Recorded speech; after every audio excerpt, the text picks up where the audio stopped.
Happy low carb po sa ating lahat. So ayan guys, meal time na naman ng pamilya. Ang aming simpleng meal ay ang ating minced meat at saka steak at saka sunny side up eggs at saka cucumber. Meron tayong cheese na dalawang klase. So ayan guys, para sa amin nung una-una, syempre mahirap dahil hindi sanay na hindi kumakain ng pasta o di kaya kanin every meal.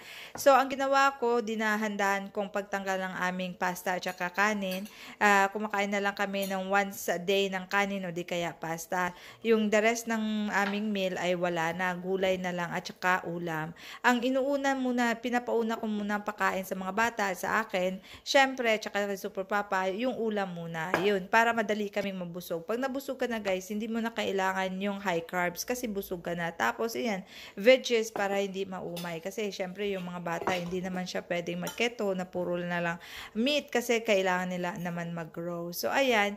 At saka yung iniinom namin guys, hindi ako bumibili talaga ng mga sweetened drinks kagaya ng soda or di kaya mga syrup, hindi po ako bumibili niyan. As in, tubig lang talaga ang nasa ibabaw ng mesa.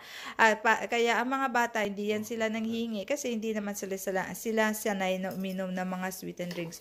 Pag lumalabas kami, syempre, minsan natutokso, yun lang. Pero kung hindi rin lang naman, as in normal naming buhay, ay puro lang na lang tubig. So, ayan guys, ang aming karanasan na mag-anak sa aming paglo-low carb. Happy low carb po sa lahat!